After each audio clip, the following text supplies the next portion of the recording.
we will perform here the structural analysis of the Pater Noster. Of course, a more accurate analysis needs to be done on the Greek, but this is Latin, so we will do on the Vulgata version. And by the way, I will be talking about, both in the structural analysis and the intertextual analysis, I will be using the Latin version. We have not seen the grammar yet, so it's normal if you don't understand everything. This is one of those cases in which I want you to come back to the Schola after you finish the Lectio, okay, so you understand everything better. But I didn't want to do all this analysis on the English, all right? So I will rely on you knowing already the English version, okay? I think everybody will already be familiar with that. So I rely on that, okay? So first of all, the prayer is divided into two parts. The first one concerns the divine order in heaven. And the other one, this one right here, concerns the fragile existence of man on earth. So this is the first structural division. As you can see, it contains actually 5 lines here and 5 lines here. So it's quite symmetrical even. The opening invocation places immediately God the Father, not just God, but God the Father, in a position of prominence at the top, at the beginning, at the top of the prayer. Even structurally, visually, God is in the top of the prayer, above.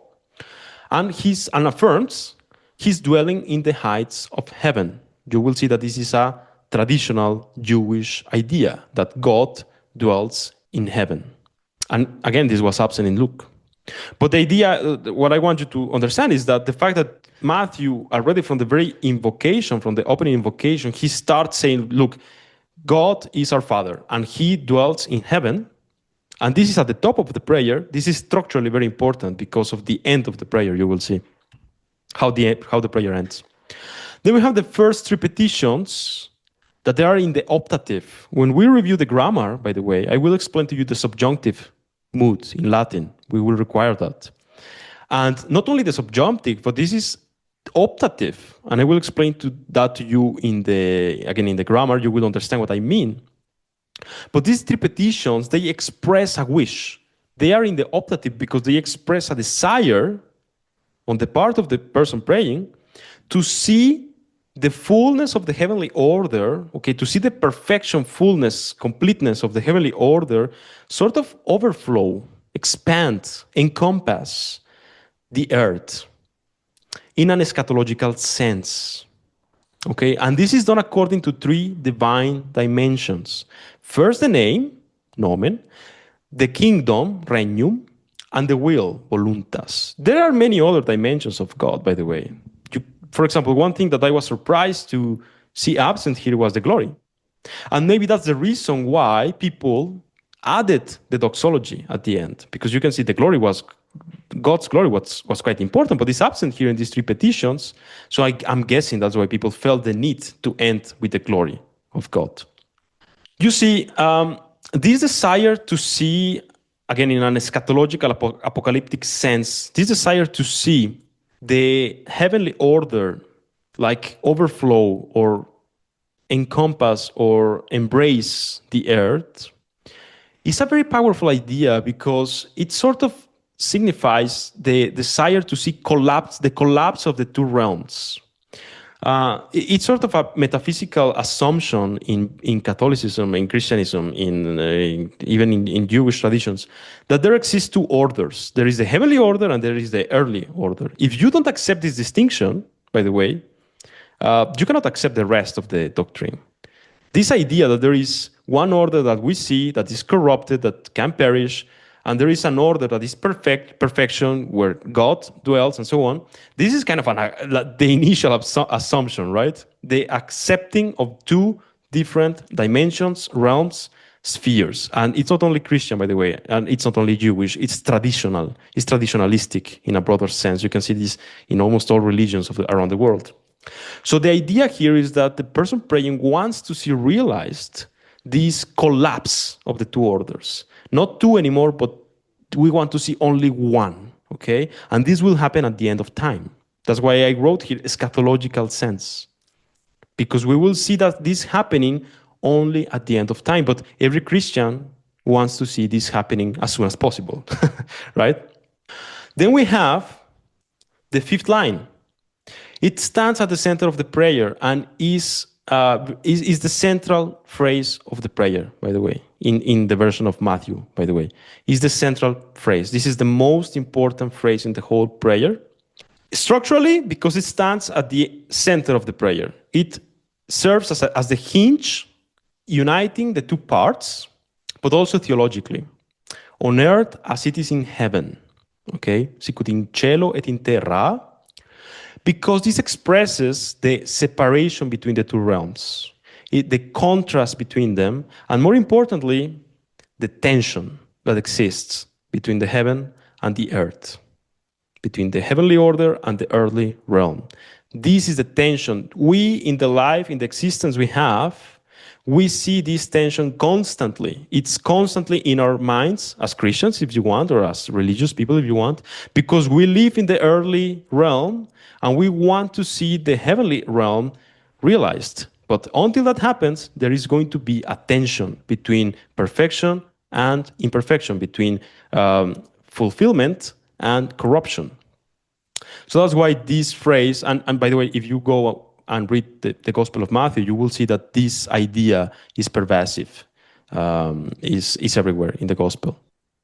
Then we have the final four supplications. And you see, they are not in the optative tone anymore. They don't express a wish. They don't express this desire that I told you about before. They are in the imperative.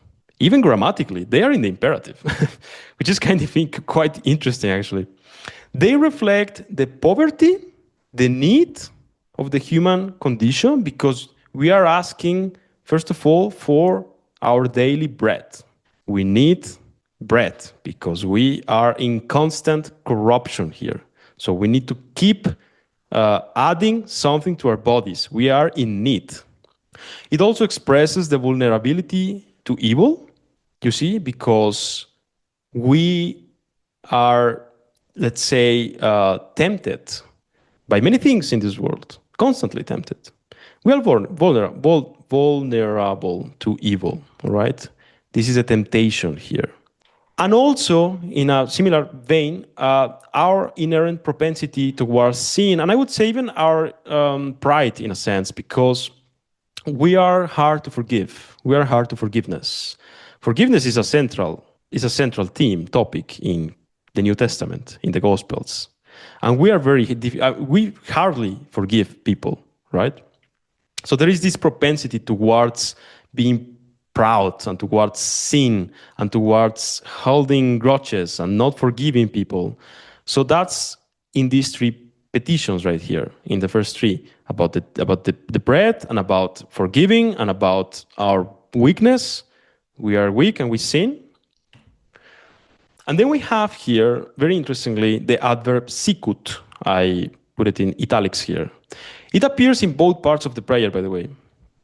That reflects a sort of covenantal logic of cooperation, okay? We are cooperating with God. There is an aspect in which this reflects God's will, okay? So it is in God's will to cooperate with us, but there is an aspect also in which we expect that reciprocity from God if we behave correctly, okay? If we behave in an ethical way, we expect that God will be also merciful towards us. And this is the human struggle against evil, okay? So we want to do our part. And sicut, just like we do our part on earth, we expect that God makes his part on heaven and he also be merciful and forgets our sins. This sounds a little bit transactional, by the way. A little bit transactional. And I kind of think it is, in a sense. I think it's a little bit transactional, but I will tell you more about that when we do the intertextual analysis, and you will see it is not as transactional as it sounds. But the sicut, the as if, just like the sicut, really reflects that reciprocity. It is the word that better expresses the idea of cooperation and reciprocity that we expect as we pray the Pater Noster. Finally, I find this fascinating. Even the numerological symbolism express this idea, this tension between heaven and earth, because the tree symbolizes the divine order. The tree symbolizes perfection, not only in Christianism, by the way. This is like all around the world religions.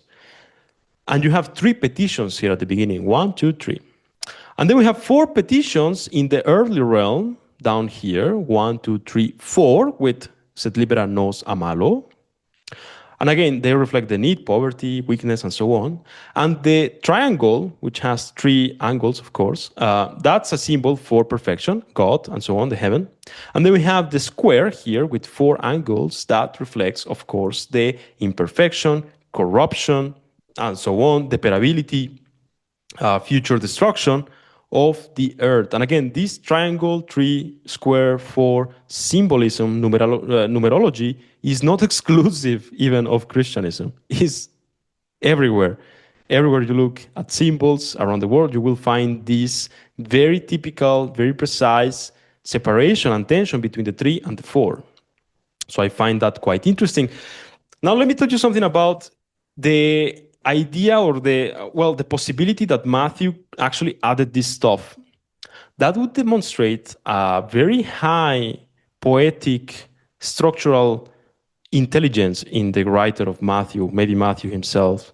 If he added all these things that I told you about, for example, the quies in celis, the sicut in cielo et in terra, the sed libera nos a malo, that demonstrates that he was actually thinking about the Pater Noster in a poetic way. He added the stuff that he needed to make this structure so nice as we see it here. He encompassed the whole prayer between the Pater Noster, God, and malo. You see, we start with God, the supreme good, and we end with the supreme evil. Even the last word is malo, malum, the evil. So that's quite interesting. He added enough petitions to make this a triangle and to make this a square and to have a perfect symmetrical division in 5 lines for the heavenly order and 5 lines for the earthly order. So that's why I think it was Matthew who actually added stuff. And that's not a bad thing. He added stuff that makes this prayer, in my opinion, extremely symbolic, extremely powerful, even from a theological and structural point of view. I haven't thought of this from the numerological perspective as you presented it, especially in that last line. So that's really cool. Right? Yeah, It puts everything together, right? Like illuminates the whole thing. This cannot be a coincidence. So now we will move towards the intertextual analysis.